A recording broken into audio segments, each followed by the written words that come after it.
Hello everyone, welcome to our new episode of Soch originals, जहां हम लेकर आते हैं रियल स्टोरीज, रियल लोग और वो सोच जो उन्हें अलग बनाती है।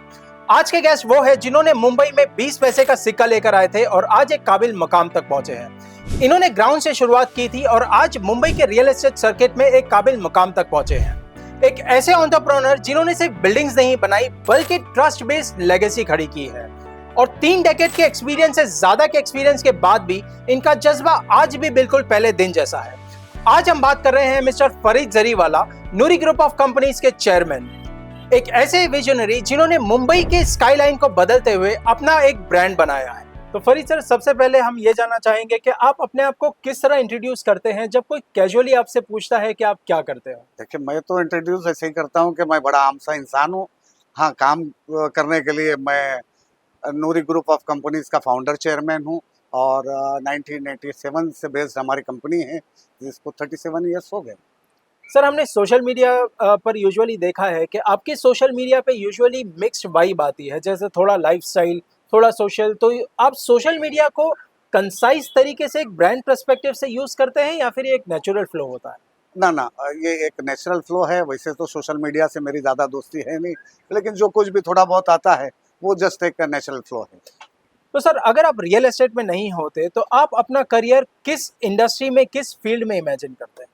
देखिए, ये तो एक मुश्किल सवाल है, लेकिन अगर मैं रियल इस्टेट में ना होता तो जवानी के दिनों में पॉलिटिक्स से बड़ा लगाव था और शायद मैं एक सक्सेस पॉलिटिशियन होता। जैसे आपने बताया कि आपका पॉलिटिक्स में खासा रुझाव है, तो क्या आने वाले दिनों में हम आपको पॉलिटिक्स में देख सकते हैं?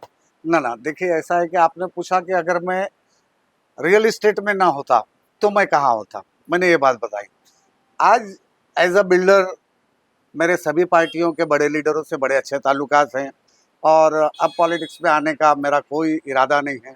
और मैं हमेशा से ये समझता हूँ कि पॉलिटिक्स अपने आप में एक इंडस्ट्री है, रियल इस्टेट अपने आप में एक इंडस्ट्री है। तो आप दो नाव की सवारी नहीं कर सकते हैं। अगर आपको पॉलिटिक्स में रहना है तो आपको फुल टाइम लोगों की सेवा करने के लिए पॉलिटिक्स में रहना है, और अगर आप बिजनेसमैन हैं तो आपको पूरा ध्यान अपने बिजनेस पर देना चाहिए। तो सर, जैसा आपने बताया कि दो नाव में इंसान को सवार नहीं होना चाहिए, एक ही चीज़ पे फोकस करना चाहिए। तो जैसा हम आपको जानते हैं कि आप एक काफ़ी सक्सेसफुल बिजनेसमैन हैं, लेकिन हर कहानी की कहीं ना कहीं से शुरुआत होती है। तो आपकी लाइफ की शुरुआत कहाँ से हुई?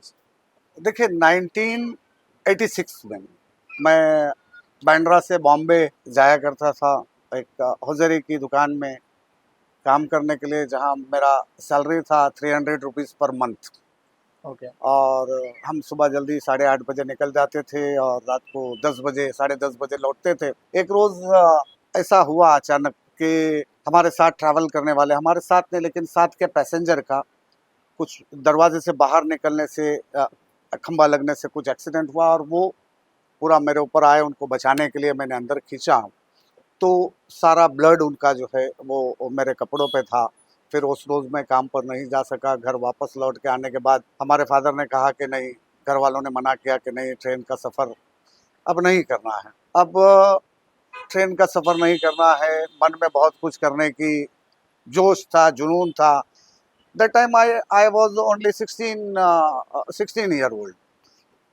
तो 3-4 रोज़ घर में बैठने के बाद में ये तो तय हुआ कि अब जॉब नहीं करना है, बिज़नेस करना है। तो बिज़नेस के लिए मन में ये था कि कुछ कहीं तो कोई मुकाम हासिल करना है। दैट टाइम मिलें थी बॉम्बे में, तो जो मिल ऑनर्स होते थे वो काफ़ी रिच और रेप्यूटेड होते थे। फिल्म इंडस्ट्री में काफ़ी फेम और पैसा था। डायमंड मार्केट उस टाइम पे बड़े अपने उरूज पे था और आज भी है। और फिर था रियल एस्टेट। फिल्मों में जाने जैसी शक्ल तो थी नहीं और डायमंड इंडस्ट्री में हमारा कोई अपना जानने वाला था नहीं। हमारे बड़े भाई उस ज़माने में लेबर कॉन्ट्रैक्ट का काम किया करते थे। तो मैंने देखा कि कंस्ट्रक्शन इंडस्ट्री में, मतलब रियल इस्टेट में, अब पहले इसको कंस्ट्रक्शन इंडस्ट्री कहा जाता था, अब इसके नाम बदल के रियल इस्टेट काफ़ी सालों से हो गया।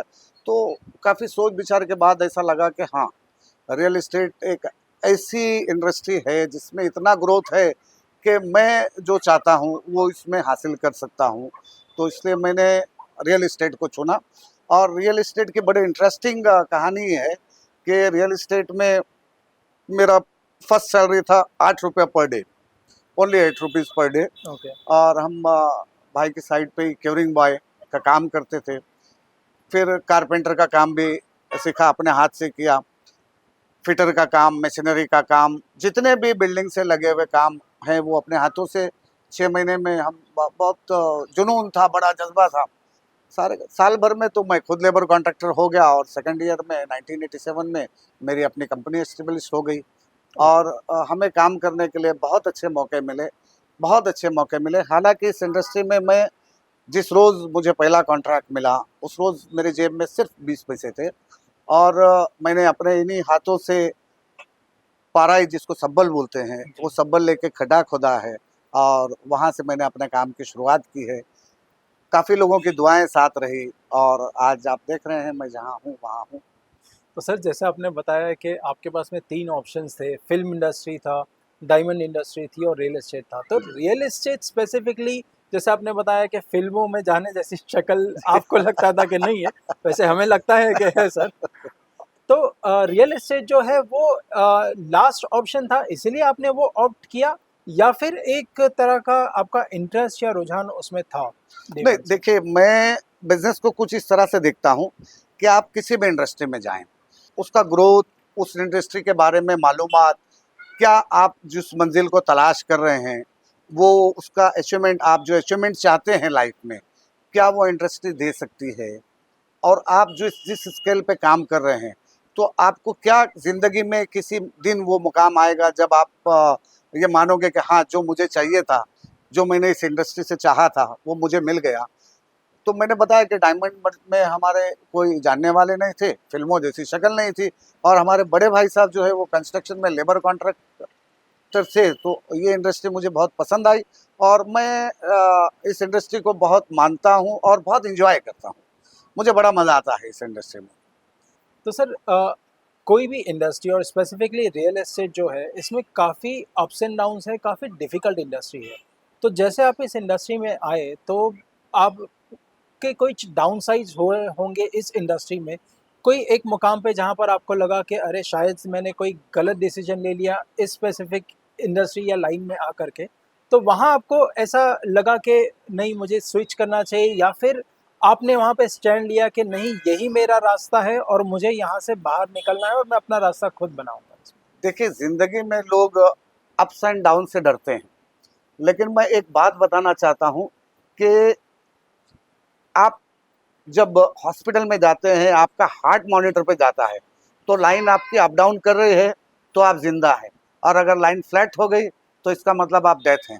इसी तरह इंडस्ट्री का भी है कि इसमें अप्स एंड डाउन्स आते हैं और हाँ, ज़िंदगी में ऐसे अप्स एंड डाउन्स हमने देखे हैं।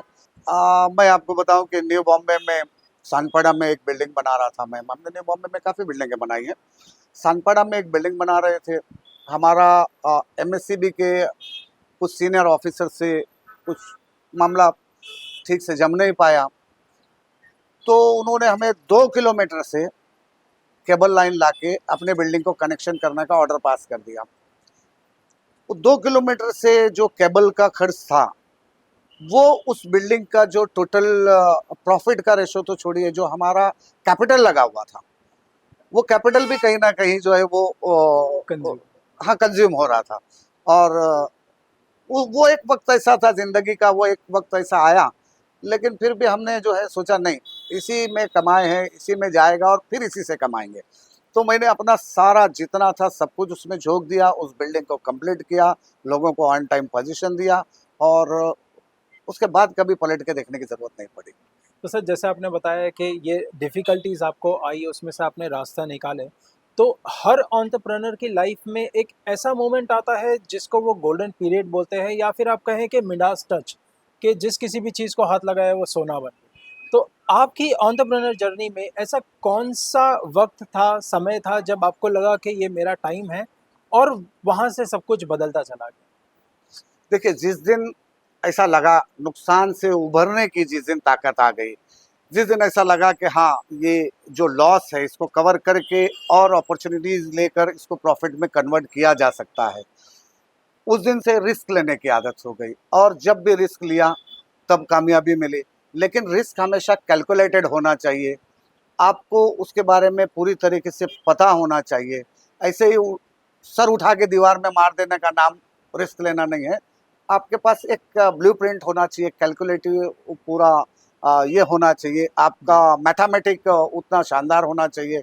जैसे कि क्रिकेट में आप बॉल को देखते हैं, हमेशा नए तरह की बॉल आती है, नई तरह की गेंद आती है। जैसे कभी स्पिन आ गया, कभी फास्ट आ गया, कभी मीडियम पेस आया।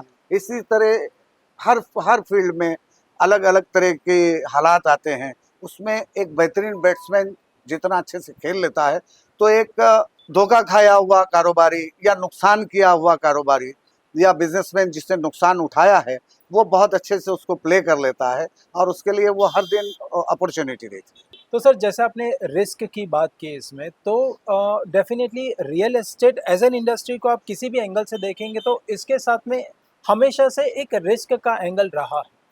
बट रिस्क में जैसे आपने कहा कि आप कैलकुलेटिव रिस्क में बिलीव करते हैं, वो एक स्ट्रेटेजी होती है उसकी।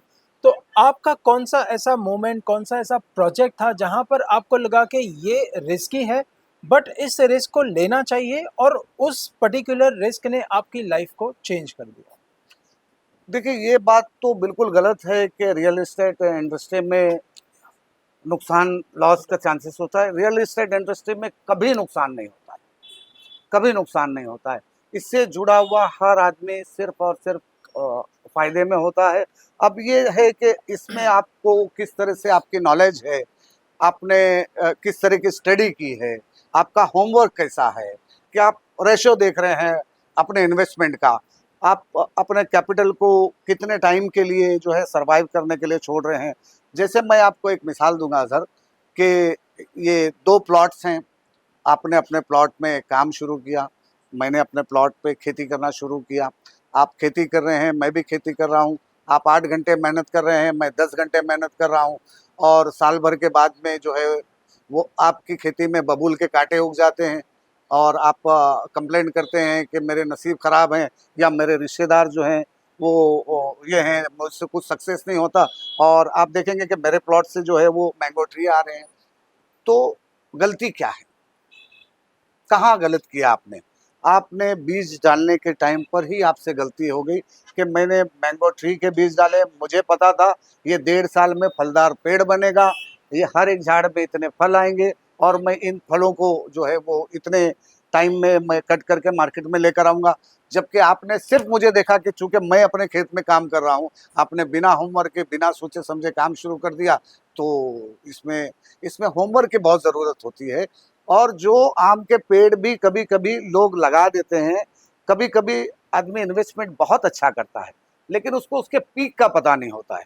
जैसा कि मैंने एक झाड़ लगाया जिसमें 1.5 साल में फल आने वाला था, लेकिन मेरी अपनी नॉलेज की कमी थी। मैंने 1 साल और 5 महीने में उस झाड़ को ये सोच के काट दिया कि नहीं, इससे मुझे कुछ नहीं मिलने वाला है, जबकि 1 साल और 6 महीने में वो बेहतरीन फल देने वाला था।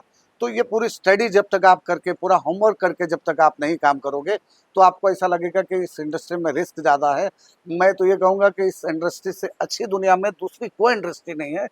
दूसरा, अपना लिमिटेशन कभी भी तय नहीं करें आप, कि मैंने सिर्फ बिल्डिंग बनानी है, या मैंने सिर्फ जो है वो प्लॉट खरीदना है। हाँ, इस इंडस्ट्री में कई तरह के काम होते हैं। जैसे टीडीआर का, आप ज़मीन खरीदें, टीडीआर ले लें। कुछ लोग सिर्फ टीडीआर का काम करते हैं, कुछ लोग सिर्फ ज़मीन की ट्रेडिंग करते हैं, कुछ लोग ग्रीन जोन की ज़मीन खरीद कर छोड़ देते हैं। उनको पता होता है कि ये आर जोन कब होने वाली है, फिर वो आर जोन कन्वर्ट होने के बाद बेच देते हैं। कुछ लोग उस ज़मीन को खरीदते हैं, उस पर अथॉरिटीज़ से पूरा प्लान सेंक्शन कराते हैं, उसके बाद किसी को डेवलप करने के लिए देते हैं। कोई उसको डेवलप करने के लिए लेता है और कंप्लीट करता है। कुछ लोग उसमें फ्लोर वाइज अपना बजट देखकर इन्वेस्टमेंट करते हैं, बिल्डिंग कंप्लीट होने के बाद वो अपना सेल करते हैं। कुछ कमर्शियल खरीदते हैं और फिर अच्छा दाम आने पे कमर्शियल बेचते हैं। तो ये अपने आप में बहुत बड़ी इंडस्ट्री है। इसमें अगर आई एम सॉरी, मगर मैं किसी भी तरह से कबूल नहीं करूँगा कि रियल एस्टेट में आपका नुकसान होता है, तो आप दुनिया में कोई काम नहीं कर सकते हैं। तो सर जैसे बेसिकली आपने बताया कि ये स्ट्रेटेजी पे डिपेंड करता है कि एज अ डेवलपर या फिर इस इंडस्ट्री में रहने वालों की जर्नी कैसे डिफाइन होती है। इसलिए इस इंडस्ट्री में हमने देखा है कि काफ़ी सारे प्लेयर्स आए, कुछ स्मॉल स्केल पे ही रह गए, कुछ मीडियम तक गए हैं और कुछ लार्ज स्केल पर मूव कर गए हैं। बट जो लार्ज स्केल पे जब मूव करते हैं तो उसका सबसे बड़ा एक फैक्टर होता है, वो होता है ब्रांड। जब तक आप एक बड़े ब्रांड नहीं है, तब तक आप एक लार्ज स्केल पे मूव नहीं कर सकते। तो हमने देखा है कि आपकी ब्रांड क्रेडिबिलिटी भी मार्केट में काफ़ी स्ट्रॉन्ग है। तो आपने कब सोचा कि आपको सिर्फ बिल्डिंग्स ही नहीं बल्कि ब्रांड बिल्डिंग पे भी काम करना चाहिए? वो क्या मोमेंट था, क्या सोच थी उसके पीछे? देखिए, इसमें ऐसा है कि हमारे इंडस्ट्री में शायद अगर मैं गलत नहीं हूँ तो सबसे पहले हीरानंदानी इन्होंने अपना ब्रांड बनाया, फिर लोधा इन्होंने अपना ब्रांड बनाया, फिर काफ़ी आते गए। लेकिन जब हम काम स्टार्ट अर्लीस्ट डेज में जब हम काम करते थे, तब ऐसा कोई ब्रांड अपने से अपने पे खर्च करके कोई अपना ब्रांड बना नहीं सकता है। ब्रांड बनाने के लिए आपको बहुत सारा काम करना पड़ता है, बहुत मेहनत से काम करना पड़ता है, बहुत लगन से काम करना पड़ता है। ऑन टाइम लोगों के साथ में जो कमिटमेंट्स हैं वो पूरे करने पड़ते हैं। अगर आप बिल्डिंग बना रहे हैं तो ऑन टाइम आपको पोजीशन देना पड़ता है, एक क्वालिटी काम देना पड़ता है और आप ब्रांड नहीं बन सकते। जो लोग आपके साथ में जुड़े हुए हैं, जिन्होंने आपसे आपका प्रोडक्ट खरीदा है, वो आपको ब्रांड बनाते हैं और वो होता है असली ब्रांड। वरना तो कई तरह के लोग आए जिन्होंने बड़े-बड़े फ़िल्म स्टार को कास्ट किया, अपने ब्रांड एम्बेसडर बनाया, लेकिन वो ब्रांड नहीं बन सके, वो गायब हो गए क्योंकि उनके रूट्स मजबूत नहीं थी। जी। और जो रूट्स होती है वो होते हैं आपके कस्टमर, आपके क्लाइंट्स, आपके साथ जुड़े हुए हर तरह से काम करने वाले लोग। तो सर जैसे आपने बताया कि आपने इसकी शुरुआत जो है बहुत ही स्क्रैच से की है और उसके बाद में इसको एक ब्रांड में, एक कंपनी में तब्दील किया है। और आज माशाल्लाह से आप नूरी ग्रुप ऑफ कंपनीज़ के चेयरमैन और आपकी कंपनी एक वेल रिस्पेक्टेड ब्रांड है मार्केट में। तो हम जानना चाहेंगे नूरी ग्रुप ऑफ कंपनीज़, कंपनी के पॉइंट ऑफ व्यू से इस कंपनी के इनिशियल डेज़ कैसे थे? रिसोर्सेज़ लिमिटेड थे या फिर आपके पास में क्लियर विज़न था कि इसको कैसे ड्राइव करना है, क्या करना है? उसके बारे में क्या सोचते हैं? बड़ा इंटरेस्टिंग सवाल है क्योंकि जब हम काम करते थे, तब ना मोबाइल फ़ोन हुआ करता था, ना आज जैसे दुनिया बदल चुकी है। आज हम काम करते हैं तो हमको ऐसा लगता है कि हम काम ही नहीं कर रहे हैं, क्योंकि आज हमारा सेल्स डिपार्टमेंट टोटल अलग है, हमारा कंस्ट्रक्शन डिपार्टमेंट थोड़ा वो पूरा अलग है, हमारा मार्केटिंग वाला डिपार्टमेंट पूरा अलग है। तो जब हम करते थे तो आप को यकीन नहीं आएगा कि हम खुद बिल्डर थे, मैं खुद कॉन्ट्रैक्टर था, मैं खुद सुपरवाइज़र था और मैं खुद जो है वो सेल्समैन था। इस तरह के हमारे पास ऑफ़िस नहीं हुआ करती थी, एक फ़िएट या एम्बेसडर गाड़ी में बैठ के हम लोगों से डील क्रैक किया करते थे। तो sir real estate basically from a customer point of view से अगर आप देखेंगे तो इसके अंदर ट्रस्ट फैक्टर बहुत ज़्यादा इम्पोर्टेंट होता है। सो आपने अपनी कंपनी के लिए ऐसा क्या किया जहाँ पर लोगों का ट्रस्ट बना और वो एक तरह से स्टेबल रहा? बस हम बिल्डिंगें बनाते गए और सिर्फ़ बिल्डिंगें नहीं बनाते गए, हम ने सिर्फ 4 दीवारियाँ नहीं बनाई, हमने घर बनाए। जितने लोगों को आज तक हमने 1987 से अब तक डिलीवर की है, आप यकीन नहीं मानेंगे उसमें से बहुत सारे लोग आज भी हमारे कॉन्टैक्ट में हैं और आज भी ऐसे ही लगता है जैसे उन्होंने कल घर खरीदा है। आज भी अगर उनकी कोई कंप्लेंट या अगर उनका कोई प्रॉब्लम होता है तो हम उसी तरह उनके साथ खड़े रहते हैं। बस यही चीज़ हमको आगे बढ़ाती गई। तो सर आपके पूरे एक्सपीरियंस को अगर हम कंसोलिडेट करें और अगर हम ये समझना चाहें कि इस इंडस्ट्री में सक्सेस होने का फॉर्मूला क्या है, तो आपके एक्सपीरियंस से वो क्या है? क्या वो लक है? क्या वो एक बेहतरीन टीम है? टाइमिंग है? क्या है एग्ज़ैक्टली? लक जो है वो हमेशा आपके साथ तो होना चाहिए और लक आपके साथ में किस तरह रहेगा मैं बता दूं कि आप दुनिया में किसी भी, मैं दुनिया की बात कर रहा हूँ, दुनिया में किसी भी सक्सेस आदमी को आप देखें तो ये समझ ले कि उसने कहीं ना कहीं अपने पेरेंट्स की सेवा की होगी। घर से जब माँ बाप का आशीर्वाद मिलता है उससे बड़ा कोई लक नहीं होता, उससे बड़ा कोई महात्मा, कोई पीर, कोई बाबा का कोई लक नहीं होता है। अपने घर से अपने माँ बाप की दुआ ये सबसे पहली चीज़ है। उसके बाद है आपकी मेहनत और मेहनत के साथ में आपके पास सेंस होना चाहिए अपॉर्चुनिटीज़ को पकड़ने का और आपके पास सोर्स होना चाहिए इन्फॉर्मेशन का। सर एक ऑनेस्ट सवाल, आपने कंपैरेटिवली देखा जाए तो बहुत कम प्रोजेक्ट्स किए हैं, बट आपकी कंपनी का ब्रांड वैल्यू और आपका वेल्थ क्रिएशन स्काई हाई पर है। इसके पीछे क्या है सर राज? देखिए हाँ, मैंने हीरानंदानी जी और लोधा जी से तो कम बिल्डिंगें बनाई हैं, लेकिन रियल इस्टेट में सिर्फ बिल्डिंगें बनाना, बिल्डिंग बना के पैसा कमाना, मैंने बताया कि रियल इस्टेट अपने आप में बहुत बड़ी इंडस्ट्री है और अब बहुत सारी इसमें अपॉर्चुनिटीज़ हैं। आप हर तरह से अलग अलग जोन में जो है काम कर सकते हैं। जैसे कुछ लोग हमारे सेकंड होम का कंसेप्ट लेकर काम कर रहे हैं, कुछ सिर्फ जो है वो रिजर्वेशन की ज़मीन लेते हैं, टीडीआर कन्वर्ट करके उसको बेचने का काम कर रहे हैं। कुछ लोग सिर्फ प्लॉट खरीदते हैं, वेट करते हैं, उसको अच्छे भाव का अच्छे रेट में ट्रेड करते हैं। कुछ पीटीसी पे काम करते हैं। पीटीसी क्या है, एसआरए क्या है, ये बहुत कम लोगों को पता है। लेकिन जब इस इंडस्ट्री में आप आएंगे तो आपको पता चलेगा कि इसमें बहुत सारे फैले हुए काम हैं और काफ़ी तरीके से इसमें पैसा कमाया जा सकता है। ठीक है, जो बिल्डिंगें बनती है जिसमें हमारा बोर्ड लगता है तो आपको लगता है हाँ इन्होंने बनाया, ये 1000 करोड़ का प्रोजेक्ट है, इन्होंने 200 करोड़ रुपए कमाए होंगे। लेकिन बिना बोर्ड के जितने काम चलते हैं इस इंडस्ट्री में सभी के, वो शायद बहुत कम लोगों को नज़र नहीं आते और कुछ लोग सिर्फ बिल्डिंगें बनाने पर ही फोकस करते हैं और कुछ लोग अपनी वेल्थ बनाने पे फोकस करते हैं। तो ये अपना अपना तरीका है। तो सर ये आपने बिल्कुल सही पकड़ा, जैसे हीरानंदानी और लोधा ग्रुप। मेरा दरअसल फॉलोअप क्वेश्चन यही था कि नूरी ग्रुप ऑफ कंपनीज अगर मैं मार्केट कैप के पर्सपेक्टिव से देखूं तो आज हीरानंदानी डेवलपर्स, लोधा ग्रुप जो है वो मार्केट जायंट्स है, और रफली अगर मैं देखूं तो इनका ईयरली फाइनेंशियल ईयर का टर्नओवर जो है that is around 30,000 crore plus का है। सो नूरी ग्रुप ऑफ कंपनीज पीछे क्यों रह गया? नूरी ग्रुप ऑफ कंपनीज उस मुकाम तक आज क्यों नहीं है, क्यों नहीं पहुंच पाए? देखिए सिर्फ लोधा हीरा नादानी नहीं, आज अडानी जी उनका रियल एस्टेट में काफ़ी ये है, प्रेस्टीज वाले हैं और बाकी भी सारे लोग जो है बहुत काम कर रहे हैं। लेकिन बीइंग मुस्लिम हमने कभी इंटरेस्ट पे पैसा लेकर काम नहीं किया, हमने कभी बैंक फाइनेंस नहीं लिया, हमने कभी अपने प्रोजेक्ट पे फाइनेंस नहीं लिया, हमने इंटरेस्ट पे पैसा लेके किसी प्राइवेट फाइनेंसर से काम नहीं किया। हम खुद सेल्फ अपने फंड से काम करते गए और जहाँ आज हम हैं हम बहुत खुश हैं जिस मुकाम पर हैं और भी आगे जाने की तमन्ना है, मगर अपने लिमिटेशन को देखते हुए, अपने रिलीजियस के लिमिटेशन को देखते हुए वो सारे काम करें और सेटिस्फाई रहे, ये ज़्यादा अच्छी बात है। तो सर जैसा आपने बताया कि आपका एक अलग पॉइंट ऑफ व्यू है हर चीज़ को ड्राइव करने का, तो आपके टीम के पर्सपेक्टिव से अगर हम जानना चाहें तो आपकी टीम आपको किस तरह का लीडर देखती है? यानी एक स्ट्रिक्ट बॉस की तरह देखती है, फ्रेंडली बॉस की तरह देखती है, या फिर एक मेंटोर की तरह?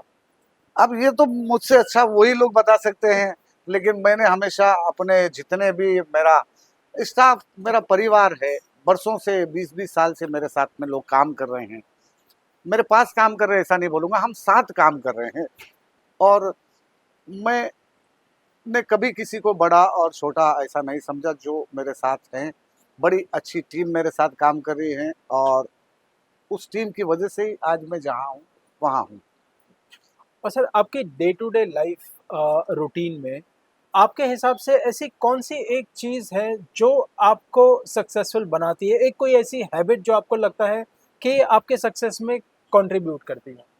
नमाज, अल्लाह से ताल्लुक़, नमाज की पाबंदी जो है वो एक ऐसी रूटीन है जिसको क्या कहते हैं ना कि खुदा को भूल बैठे हैं फ़िक्र रोज़ी में, तलाश रिज़्क़ की है, रज़्ज़ाक़ को भूल गए। ऐसा नहीं होना चाहिए। बेशक रिज़्क़ का देने वाला ऊपर वाला है, आपने उससे कॉन्टैक्ट बना के रखने हैं। मैं एक जुमला हमेशा कहता हूँ कि रब राज़ी तो सब राज़ी। तो सर जैसे मैंने बताया कि टीम आपके लिए क्या पर्सपेक्टिव रखती है, आपको किस तरह से देखती है, तो कहीं न कहीं ये overall real estate as a industry इसमें रहना, अपना मकाम बनाए रखना काफ़ी प्रेशर का काम है। तो इस प्रेशर में हमने यूजुअली आपको देखा है कि सर आप कभी भी मतलब हमेशा काम एंड कंपोज देखा है, आपकी बॉडी लैंग्वेज बहुत ही सटल स्टेबल रही है। तो ये क्या राज है सर के प्रेशर में रहने के बाद में भी आप बहुत ही सटल और काम एंड कंपोज रहते हैं? देखिए ऐसा है कि ज़िंदगी में आप कोई भी काम करें, आपके पास अपने काम का एक ब्लूप्रिंट होना चाहिए। सबसे पहला होना चाहिए व्हाई, मैं ये क्यों कर रहा हूँ, फिर मुझे ये किस तरह से करना है, फिर इसका इम्प्लीमेंट किस तरीके से होगा। जब आप ये पूरा ब्लूप्रिंट बनाते हैं और फिर उसको लेकर चलते हैं तो आप उस आने वाली मुसीबत को बहुत पहले से भांप लेते हैं कि हाँ ये यहाँ जाके कुछ बॉटलनेक आएगा। आप उसके लिए मेंटली प्रिपेयर होते हैं। तो कभी ऐसा जो लोगों को लगता है कि ये प्रेशर का टाइम है, लेकिन ऐसा प्रेशर कभी होता नहीं है, और आता भी है तो बड़ा मज़ा आता है, इसको एंजॉय करते हैं। तो सर आपकी यही बातें यूजुअली काफ़ी यूथ भी आपके साथ में कनेक्ट करते हैं, स्पेसिफिकली वो लोग जो बिजनेस कर रहे हैं या बिजनेस करना चाहते हैं। तो अगर कोई यंग बिजनेसमैन आपसे एडवाइस मांगे कि ऐसी कौन सी हैबिट है या ऐसी कौन सी प्रैक्टिस है जो उसे फॉलो करना चाहिए, वो उसके लिए सक्सेस कंट्रीब्यूट करेगी, तो आप उनको क्या एडवाइस देना चाहेंगे? किसी भी काम में आपको कामयाब होने के लिए पैशन की बहुत ज़रूरत है, और आप किसी काम को करने के लिए अगर आपके पास फंड भी हो, तो मैं हमेशा मना करूँगा कि आप फंड लेके डे वन से मार्केट में नहीं आए। आपको कंस्ट्रक्शन में आना है, आप 1 साल तक किसी भी बिल्डर की ऑफिस में किसी भी तरह का रोल भले विदाउट चार्ज प्ले करें, आप उस इंडस्ट्री को समझें। आप किसी भी कपड़ों की इंडस्ट्री में जाना चाहते हैं, आप लोहे में जाना चाहते हैं, आप फिल्म लाइन में जाना चाहते हैं, या आप दुनिया की किसी भी इंडस्ट्री में जाना चाहते हैं, आपके पास उस इंडस्ट्री का जब तक पूरा नॉलेज नहीं होगा, जब तक कि आपका होमवर्क नहीं होगा, आप कभी भी कामयाब नहीं हो सकते। और डे वन पे या 1 साल में ये नॉलेज नहीं आता है। इसके लिए जैसे 4 मौसम होते हैं, पतझड़, सावन, बसंत, बहार। तो किसी एक इंडस्ट्री में आपको ये 4 मौसम गुजारने हैं। ये आसमान वाले मौसम नहीं, उस इंडस्ट्री में पतझड़ कब आता है, उस इंडस्ट्री में नुकसान कब होता है, उस इंडस्ट्री में सबसे ज़्यादा अपॉर्चुनिटीज़ कब आती है, उस इंडस्ट्री में जो है वो स्टेबिलिटी कब होती है, और उस इंडस्ट्री को आप कितना ज़्यादा समझ सकते हैं, यही आपकी सक्सेस का राज है। तो सर जैसे आपने बताया कि इंडस्ट्री में रहकर उसकी नॉलेज को अंडरस्टैंड करना ये अपने आप में एक अलग स्ट्रेटेजी है, और माशाल्लाह से आपको रियल एस्टेट इंडस्ट्री में 37 इयर्स हो गया है। लिटरली आपने मुंबई को बदलते हुए देखा है, और जिस तरह से आजकल मेगा इंफ्रास्ट्रक्चर प्रोजेक्ट्स आ रहे हैं, जैसे मेट्रो सर्किट आ रहा है, कोस्टल प्रोजेक्ट्स आ रहा है, ट्विन टनल प्रोजेक्ट्स है, और भी कई सारे मेगा प्रोजेक्ट्स हैं। सो आपके नज़रिए से आने वाले 4 से 5 साल मुंबई के लिए कैसे होंगे? किस तरह से वो मुंबई के रियल एस्टेट मार्केट को रीशेप करेंगे? देखिए, ऐसा है कि हमने ना सिर्फ बॉम्बे को बदलते देखा है, हमने पुणे को बदलते देखा है, हमने गुड़गांव को बदलते देखा है। आज आप इंफ्रा की वजह से कितना चीज़ों में फ़र्क आता है।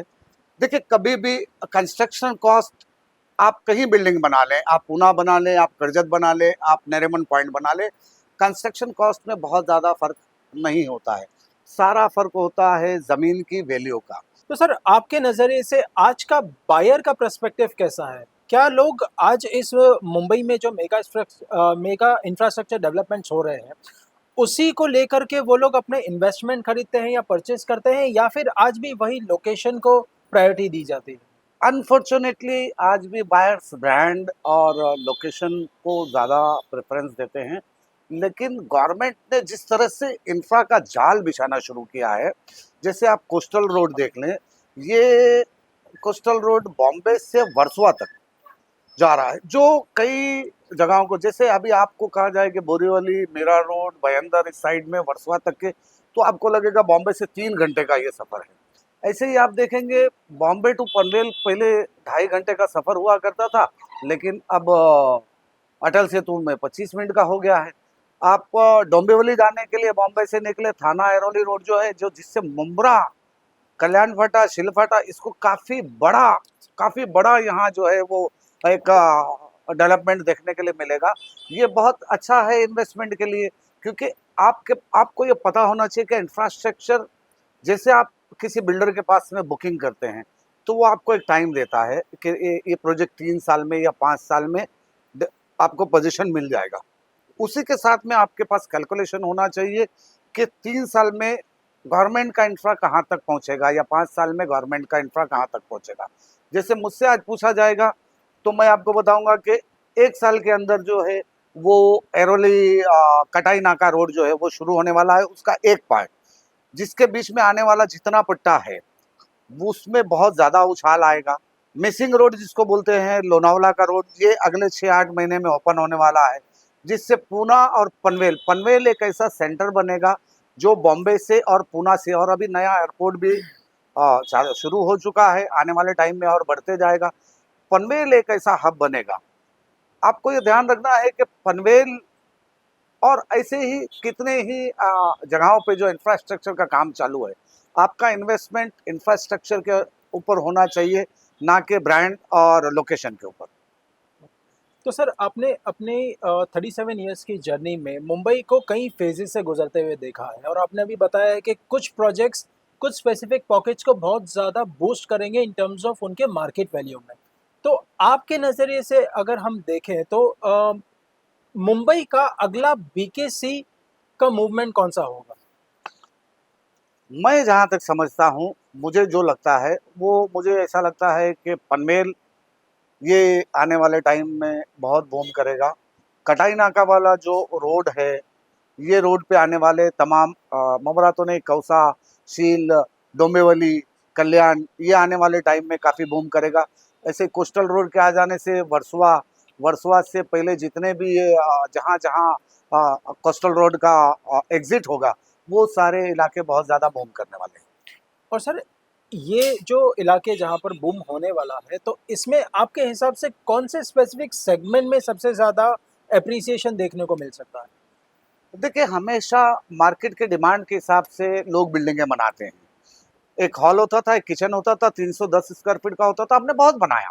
फिर एक दौर ऐसा आया कि लोगों ने नहीं, एक हॉल बेडरूम होना है और 1 बीएचके होना चाहिए। अब ज़रूरत के हिसाब से एक मिडिल क्लास फैमिली जो है, वो 2 बीएचके और 3 बीएचके को प्रेफ़र करते हैं। आने वाला टाइम टोटली 2 बीएचके और 3 बीएचके का है, ऐसा मुझे लगता है।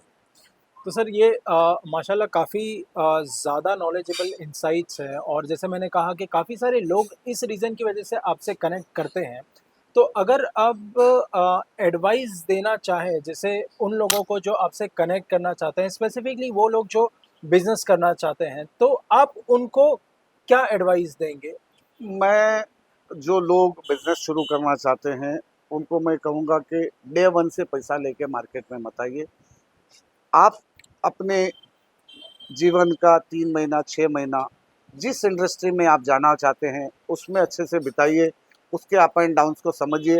हो सकता है आप अप की तरफ हों, आपको बहुत अच्छा लगे, लेकिन उसको आपको डाउन फेस नहीं पता हो, वहाँ जाके तकलीफ़ होगी। तो एक 6 महीना जो है, वो सबसे पहले आप उस इंडस्ट्री को स्क्रैच से समझने की कोशिश कीजिए, आगे सफलता आपके कदम चूमेगी। और अगर सर मैं आपसे पूछूँ कि कुछ कोर प्रिंसिपल्स मान लीजिए अगर कोई 3 की पिलर्स जिनको यंग बिजनेसमैन को पकड़ के रखना चाहिए जो उन्हें सक्सेस तक लेकर जाएगा, वो आपके हिसाब से कौन से होने चाहिए? सबसे पहले अपने माँ-बाप का आशीर्वाद।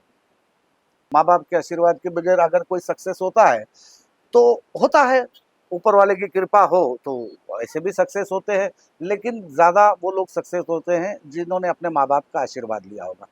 दूसरा, बड़ी ही ईमानदारी के साथ में, काम में ईमानदारी समझा जाती है पैसे को, कि मैंने जिसको ₹1000 देने हैं उसको 1000 देने हैं।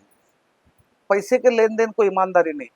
आपका वो काम आपसे कितना टाइम, कितनी एनर्जी, कितना आपका ध्यान, कितना आपका अट्रैक्शन चाहता है, वो पूरी ईमानदारी से उसको देना। अगर आपका काम आपसे 12 घंटे, 14 घंटे माँग रहा है और आप उसको 6 घंटे देंगे, तो ये आपके काम से बेईमानी है। आपको उतना टाइम उसको देना होगा। और सर बिजनेस के अलावा ऐसे सर्विस इंडस्ट्री से भी काफ़ी लोग हैं जो कि अपने पैसे को मल्टीप्लाई करना चाहते हैं, मे बी हो सकता है एफडी से, फिक्स डिपॉजिट से या किसी ना किसी तरह के इन्वेस्टमेंट से। सो ऐसे लोगों को अगर मान लीजिए किसी के पास में 1 करोड़ का कॉर्पस है और वो उसको मार्केट में मल्टीप्लाई करना चाहता है या उसको एक सेफर तरीके से ग्रो करना चाहता है, तो आप अपने एक्सपीरियंस के हिसाब से उनको क्या एडवाइस दें? देखिए, अगर किसी की सोच ये है कि पैसे को मल्टीप्लाई करना, तो ये सोच ही गलत है। पैसे मल्टीप्लाई अपॉर्चुनिटी से कभी-कभी हो जाते हैं और वो उसमें 1% होता है सक्सेस का चांस, 99% होता है फेलियर का चांस। आप मार्केट वैल्यू से देखें, जैसे मार्केट का एक थंब रूल है कि आपने कमर्शियल जो खरीदा है, उसकी जो आज मार्केट वैल्यू है, उसका रेंट उसका 0.5% होगा। तो ये सारे मैथमेटिक को आपको समझना होगा कि आप अगर आप कोई एसेट खरीद रहे हैं, आप कोई, तो उसका एप्रिसिएशन कितना मिल रहा है, उसका रेट कितना मिल रहा है, आज बैंक का रेट ऑफ इंटरेस्ट क्या चल रहा है, उससे ज़्यादा अगर आपने 2% भी अपने पैसों को जो है बढ़ा लिया, तो ये आपको 2% सक्सेस की तरफ लेकर जा रहा है। लेकिन आपने 1 महीना अगर 20% पे काम कर लिया, उसके बाद आप 20% के नीचे काम नहीं कर पाएँगे, तो ये आपको एक दिन ले डूबेगा। इसकी पूरी समझ आपको होनी चाहिए, और इसकी समझ कोई रॉकेट साइंस नहीं है। आप आजकल तो मैं अगर इस सदी का नायक अगर किसी को मानूंगा, तो वो है धीरूभाई अंबानी, जिन्होंने एक स्लोगन दिया था कि कर लो दुनिया मुट्ठी में। जिस वक्त इनकमिंग 17.5 रुपये और लगभग 32-35 रुपये आउटगोइंग कॉल्स का होता था, उन्होंने एक रिलायंस का फ़ोन लाके इंटरनेट को इतना सस्ता करके जो हिंदुस्तान के लोगों को हिंदुस्तान के कोने कोने तक मोबाइल और इंटरनेट को फैलाने का काम किया। मैं आपके चैनल के माध्यम से धीरूभाई अंबानी को सैल्यूट करना चाहूँगा, और मैं बेशक मेरी तरफ से उनको बोलूँगा कि इस सदी का जो है वो कामयाब आदमी है, और जिसने देश के लिए सबसे ज़्यादा जो है योगदान दिया, वो धीरूभाई अंबानी है। आज ये सारी बातें पहले हमको समझने के लिए लाइब्रेरी में जाना पड़ती थी, किसी काउंसलर के पास जाना पड़ता था, किसी फिलोसोफर के पास जाना पड़ता था, या किसी एक्सपर्ट के पास जाना पड़ता था।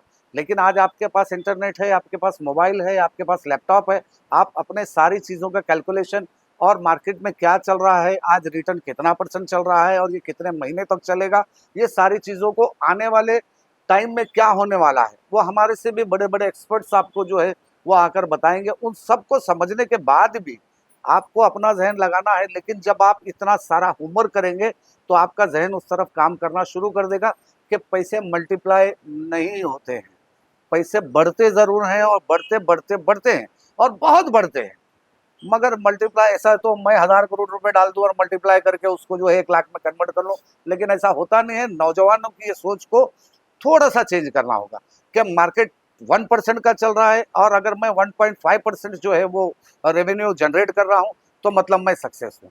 मैंने 1 करोड़ का 2 करोड़ कर लिया, ये सक्सेस नहीं है भैया। सक्सेस ये है कि मार्केट 0.5% पे सर्वाइव कर रहा है, और आपने 1.5% का रेवेन्यू जनरेट किया है। तो सर जैसा आपने बताया कि ये स्ट्रीमलाइन नहीं होता है, बहुत अप्स एंड डाउन्स है अगर आपको अपने कॉर्पस को मल्टीप्लाई करना है या उससे पैसे से पैसा बनाना है। सो इसको अगर हम कंक्लूड करें तो बोलने का मतलब ये है कि जैसा आप प्लान करते हो हर बार ज़रूरी नहीं है कि वैसे ही आउटपुट्स आए।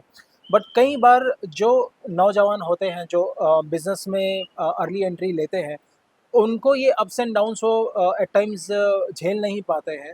तो आप क्या एडवाइस देना चाहेंगे ऐसे लोगों को जिनका फ़िलहाल जो रोड मैप है वो उनके प्लान के हिसाब से नहीं चल रहा? देखिए, रोड मैप अगर उनके प्लान के हिसाब से नहीं चल रहा है, तो मैं इसमें कहीं भी रोड मैप को गलत नहीं बोलूँगा। कहीं न कहीं आपके कैलकुलेशन में, आपके ब्लूप्रिंट में कोई कमी है। जो आज सच्चाई से आईने में अपने आप को जो देख के सुबह घर से निकलेगा, वही कामयाब होगा।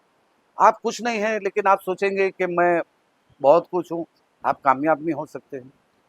तो जो एक्चुअल फैक्ट है, जो एक्चुअल फैक्ट है, चाहे फाइनेंशियली हो, चाहे आप किसी भी तरह से उसको ले ले।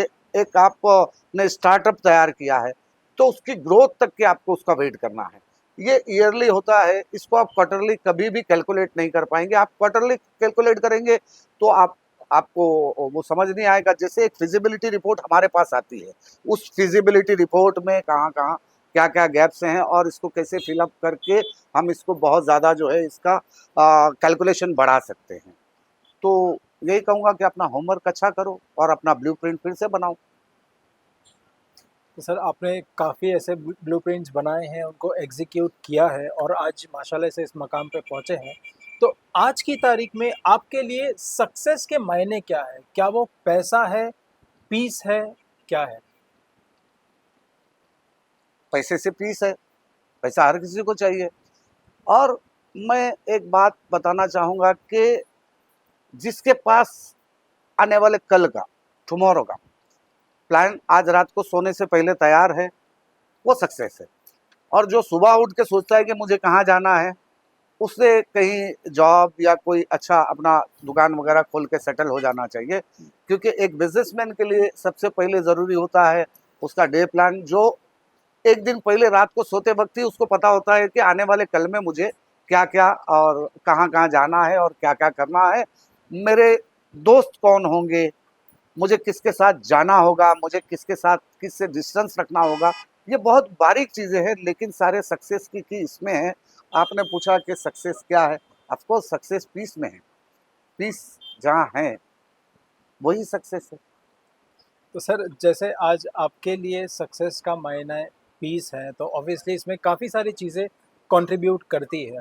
तो आप ऑब्वियसली ये सब चीज़ को स्ट्रीमलाइन रखने में काफ़ी स्ट्रेस भी होता होगा, क्योंकि एक मकाम पे पहुंचना और उसे मेंटेन करके रखना एक आसान काम नहीं होता है। सो आपका शेड्यूल यूजुअली बहुत ही बिजी रहता है। आप ऐसा क्या करते हैं स्ट्रेस को रिलीज़ करने के लिए, बैलेंस मेंटेन करने के लिए? मैं अपने फैमिली के साथ में बैठना मुझे बहुत अच्छा लगता है। मेरी 2 नवासियाँ हैं, जिनके साथ खेलने से मेरा स्ट्रेस पूरी तरह चला जाता है। और आज भी मैं 12 से 14 घंटे काम करने में कभी थकन नहीं महसूस करता हूँ, क्योंकि काम को मैं एन्जॉय करता हूँ। दूसरा, मुझे 1 दिन पहले पता होता है कि मुझे कल क्या करना है। तो सर आपके लिए एक परफेक्ट संडे कैसा है? मतलब आप कैसे पिक्चराइज़ करते हैं एक परफेक्ट संडे को आपके लिए? परफेक्ट संडे या हॉलिडे की तो बात आप बिल्कुल नहीं करें, क्योंकि मैं 37 ईयर्स से इस इंडस्ट्री में हूँ और पिछले 4 साल से मुझे संडे का मतलब पता चला कि संडे को छुट्टी होती है, क्योंकि सारे बिल्डर जो है वो संडे को ज़्यादा काम करते थे। उस दिन हमारे क्लाइंट्स आते हैं, तो संडे और छुट्टी। अगर आपको सक्सेस होना है तो दुनिया रोज़ 1 किलोमीटर चल रही है पैदल, आपको 1.5 किलोमीटर चलना है, या 1 किलोमीटर से कम 1 कदम ज़्यादा चलना है, तो कहीं जाके आप सक्सेस हो पाएँगे। नौजवानों को तो मैं बिल्कुल मना करूँगा कि कोई संडे, कोई हॉलिडे कुछ नहीं, दोस्तों के साथ कोई ट्रिप नहीं, बैचलर कोई पार्टी नहीं। आप फ़ोकस करें अपने काम पे। जब आप हमारी उम्र में आएँगे, तो आपको ऐसा लगेगा यार एवरीडे तो आराम है, हर दिन तो छुट्टी है, रोज़ एन्जॉय करो। तो सर जैसे आपने बताया कि इस मकाम पे रहना, मेंटेन करने के पीछे कई सारे पहलू हैं, कई सारे अप्स एंड डाउन्स हैं। तो आपके पॉइंट ऑफ व्यू से सर, हम आपको जिस तरह से जानते हैं, इसके अलावा में ऐसी कोई चीज़ है जो हमें जाननी चाहिए आपके बारे में? देखिए, अगर ऐसा है कि कुछ लोग मुझे मुमरा कोसा का बिल्डर समझते हैं, उनको नहीं पता कि मैं बांद्रा में भी मेरा काम चल रहा है। कुछ लोग बांद्रा में समझते हैं, बांद्रा में मेरा काम चल रहा है। उनको मेरे गिरगाम का नहीं पता है, गिरगाम चौपाटी पे मेरा बहुत अच्छा काम चल रहा है। और ना सिर्फ इंडिया, मैंने कहा ना कि काम के लिए बाउंड्रीज़ कभी नहीं होनी चाहिए। आदमी ने सिर्फ अपनी लिमिटेड सोच के हिसाब से अपना कोई पट्टा कि मैं मीरा रोड में काम करूँगा, या मैं सिर्फ ईस्टर्न में काम करूँगा, वेस्टर्न में नहीं करूँगा, वेस्टर्न में करूँगा, सबअब में नहीं करूँगा, मैं टाउन में नहीं करूँगा। ना, ना, ना, ना, ना। काम के लिए दुबई, बosनिया, ओमान, ह्यूस्टन, बोस्टन, हमने सब जगह जाके ट्राई किया। और ये बहुत मज़ेदार, जब आपको इसका चस्का लग जाएगा और आप जब इसी से पैसा कमाओगे ना, तो आपको रिस्क लेने में डर नहीं होगा। आज ऐसा मत कीजिएगा, आज आप एक जगह स्टेबल होके काम कीजिएगा, लेकिन एक दौर वो भी आएगा। तो मैं अपने बारे में बताऊँगा कि बहुत कम लोग जानते हैं मेरा क्या काम है और मैं किन-किन इसमें जो है वो काम करता हूँ। ये लोगों ने थोड़ा जानना चाहिए। तो सर जैसे आपने बताया कि आप ना सिर्फ मुंबई में स्पेसिफिकली, ना सिर्फ थाने डिस्ट्रिक्ट में, बट इंडिया के बाहर भी हैं। तो किस तरह के बिजनेसेस हैं बेसिकली? ये सिर्फ कंस्ट्रक्शन रिलेटेड है, रियल एस्टेट इंडस्ट्री रिलेटेड है? इन्वेस्टमेंट का काम है, हॉस्पिटैलिटी का बिज़नेस है हमारा। एजुकेशन में जो है वो हमारा काफ़ी फंड लगा हुआ है। व्हाइटमिंट डिजिटल मार्केटिंग कंपनी है, उसमें हमारा काफ़ी फंड लगा हुआ है। हम हॉस्पिटल, जो एक प्रॉपर हॉस्पिटल होता है, वो हॉस्पिटल में हमारा काफ़ी सारा इन्वेस्टमेंट है। ज़िंदगी में फिर कई अपॉर्च्युनिटीज़ आपके सामने आती जाती है, और कुछ लोगों के लिए पैसा कमाना एक शौक होता है, एक किक होती है, और वो किक तब मिलती है जब वो हर फील्ड में सक्सेस होते हैं। और हमने जहाँ कदम रखा वहाँ हमको सक्सेस मिला। जैसे कौसा मुमरा में जब हमने बिल्डिंग बनाई थी, तो हम वो पहले वाहिद बिल्डर थे जिन्होंने 4 माले तक कमर्शियल रखा था। उस वक्त लोग हंसते थे। आज आप देखेंगे कि ट्रेंड चल गया है, फर्स्ट सेकंड थर्ड फ्लोर तक के जो है वो कमर्शियल लोग रखते हैं। तो इस तरह से नया काम करना ज़िंदगी में, एक नया कुछ ट्राई करना, ये होना चाहिए, और इससे बहुत मज़ा आता है। सर जैसे मैंने बताया कि काफ़ी सारे लोग आपसे इंस्पायर्ड हुए हैं। हमने भी आपकी ग्रोथ जर्नी को देखा है। हमने देखा है कि आप थाने डिस्ट्रिक्ट से काम करके आज आप बैंड स्टैंड में आपका घर है। तो सर काफ़ी सारे लोगों के मन में ये सवाल है, इनफैक्ट मेरा भी ये सवाल है कि मिस्टर फरीद जरीवाला की नेटवर्थ कितनी है? मैं नेटवर्क तो नहीं, मेरा कैपिटल आपको बता सकता हूँ। मैंने 20 पैसे का सिक्का लाया था और वही कैपिटल था, कर भी, और वही कैपिटल आज भी है। बाकी सारा प्रॉफिट है, और प्रॉफिट मैंने खुद कभी काउंट नहीं किया कि कितना है। फरीद भाई जैसे लोग सिर्फ बिजनेसेस नहीं बनाते हैं, बल्कि वो पूरी जनरेशन को इंस्पायर करते हैं। उनके एक्सपीरियंसेस, उनके प्रिंसिपल्स और उनकी सोच हम जैसे को ये सिखाती है कि लेगेसी पैसा नहीं, वैल्यूज और विजन से बनती है। अगर आपको ये कॉन्वर्सेशन पसंद आई तो लाइक, शेयर और सब्सक्राइब कीजिए, ताकि हम ऐसी इंस्पायरिंग स्टोरीज आप तक लाते रहे। मैं हूं Moinuddin Munshi, signing off for today. मिलते हैं अगले एपिसोड में एक नई कहानी, एक नई सोच के साथ। Till then, stay curious, stay inspired, because every great idea starts with a soch.